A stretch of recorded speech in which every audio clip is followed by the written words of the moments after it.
একজন ময়না পাখি একজন টিয়া পাখির সাথে সম্পর্ক করছে করার পরে দিয়া তো ময়না পাখি অনেক কিছু বুঝে। তো ময়না পাখি সুরে কিন্তু মানুষ পাগল, সবসময় ময়না পাখি কিন্তু কথা বলতে পারে।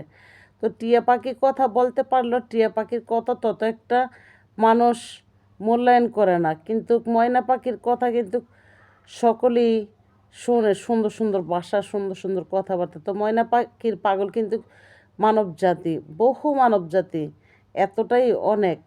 কিন্তু টিয়া পাখি ছটপট পাখি, যেই ডালে বসে সেই ডালে সে আদার খায়। তো ময়না পাখি তো কোনো ডালেই বসে না, আদার খায় না। ময়না পাখি মানুষ পাইলে আদর করে তাকে খাঁচায় রাখে, দুধ কলা খাওয়ায়, গরু গোস্ত দেওয়া ভাত খাওয়ায়, কত না যত্ন করে, আদর করে গোসল করায়। টিয়া পাখিকে কিন্তু অত একটা আদরও করে না। সুন্দর হইলে কি টিয়া পাখি সুন্দর, ঠিক আছে, কিন্তু ময়না পাখি সুন্দর না হলে, কালো হলেও ময়না পাখিকে কিন্তু সকলেই ভালোবাসে। তো টিয়া পাখির সাথে ঝগড়া লাগতে লাগতে এক পর্যায়ে দুইজনে দুই ফিল হয়ে গেছে গা। তো টিয়া পাখি যেই ডালে বসে সেই ডালে আদর করে। টিয়া পাখির আদরের অভাব নাই, কিন্তু ময়না পাখির তো কেউ পাইলে আদর করে তাকে আদর খাওয়ায়। তাও ময়না পাখি সবার খাঁচায় বন্দি হয় না।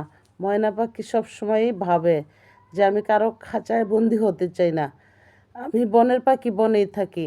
ময়না পাখি একটা পাহাড়ে তার গর্ত বাসা আছে, সেই বাসায় এসে সব সময় থাকতে চেষ্টা করে। আর টিয়া পাখি সব সময় যেই ডালে বসে সেই ডালেই যা আদর করে, যেখানে যা পায় তাই খেয়ে নেয়, উইরে উইরে বিভিন্ন ডালে গিয়ে বসে। আর সে চিল্লা পাল্লা করে। আর ময়না পাখি তো খুব সুন্দর করে ডাকে, কুহু সুরে ডাকে, কাউকে নাম ধরে ডাকে।